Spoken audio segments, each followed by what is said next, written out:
இன்னைக்கு நம்ம வெண்டைக்காய் மோர் குழம்பு பண்ண போகிறோம்.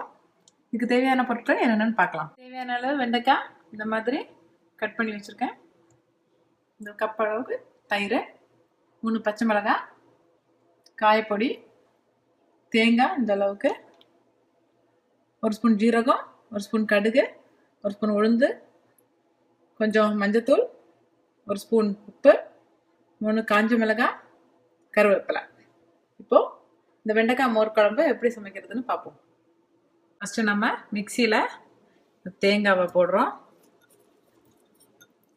தேங்காவோட பச்சை மிளகாய், ஜீரகம் எல்லாத்தையும் போட்டு நல்லா அரைச்சி எடுத்துக்கலாம். ஒரு பாத்திரத்தில் நம்ம எண்ணெய் ஊற்றிருக்கோம்.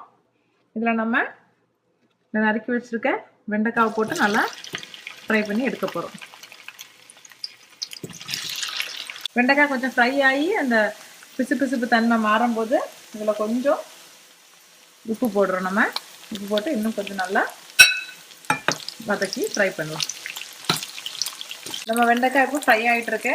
நம்ம பேரில் என்ன பண்ணலான்னா, ஒரு பாத்திரத்தில் தண்ணி கொதிக்க வச்சுருக்கேன். தண்ணி கொதிச்சதும் அதில் அரைச்சி வச்சுருக்கிற இந்த தேங்காய் விழுதை இதில் நம்ம ஊற்றுறோம். இதோடவே மஞ்சத்தூள் போட்டு நல்லா கொதிக்க வைக்கலாம். இப்போ நம்ம அரைச்சி வச்சிருந்த தேங்காய் தண்ணியில் நல்லா கொதிக்க வச்சிட்டோம். நல்லா கொதிச்சிருச்சு. இப்போ அடுப்பு ஆஃப் பண்ணி இதை கொஞ்சம் ஆற வைக்கலாம். நம்ம வெண்டைக்காய் நல்லா ஃப்ரை ஆகிடுச்சு. நம்ம எடுத்து ஒரு பாத்திரத்தில் வச்சிடலாம். இப்போ தயிரை நல்லா அடித்து வச்சுருக்க போகிறோம். ரொம்ப திக்காக இருந்ததுன்னா கொஞ்சம் தண்ணி மிக்ஸ் பண்ணிக்கலாம். இப்போ இது கொஞ்சம் ஆறுனதும் நம்ம இதில் தயிரை மிக்ஸ் பண்ண போகிறோம். சூடாக இருக்கும்போது தயிர் ஊற்றிடாதீங்க, தெரிஞ்சிடும். அதுக்காக தான் நம்ம கொஞ்சம் ஆற வச்சு எடுத்தோம். இதோடவே நம்ம உப்பையும் போட்டு நல்லா மிக்ஸ் பண்ண போகிறோம். இப்போ நம்ம இதில் நல்லா மிக்ஸ் பண்ணி வச்சு இதோடவே இந்த ஃப்ரை பண்ணி வச்சுருக்கிற வெண்டைக்காவையும் போட்டு நம்ம வெண்டைக்காய் ஃப்ரை பண்ண அதே எண்ணெயில் இப்போது கடுகு போட போகிறேன். கடுகு வெடித்ததும் இதில் உளுந்த போடுறேன். கூடவே இந்த வரமிளகாய், அப்புறம் இந்த பெருங்காய பொடி.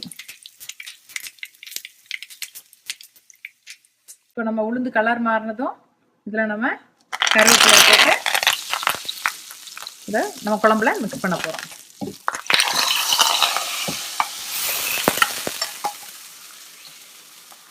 இப்போ நம்ம குழம்பு ரெடி ஆகிடுச்சு. இந்த ஸ்டேஜில் நீங்கள் உப்பு பார்த்துக்கோங்க. உப்பு தேவையான ஆட் பண்ணிக்கோங்க. இல்லைன்னா இதில் நம்ம மல்லி இலை தூவி சர்வ் பண்ண போகிறோம். சுவையான வெண்டைக்காய் மோர் குழம்பு ரெடி ஆகிடுச்சு. இது உங்கள் வீட்டில் ட்ரை பண்ணி பாருங்கள். பிடிச்சிருந்தா லைக் பண்ணுங்கள், சப்ஸ்கிரைப் பண்ணுங்கள். தேங்க்யூ.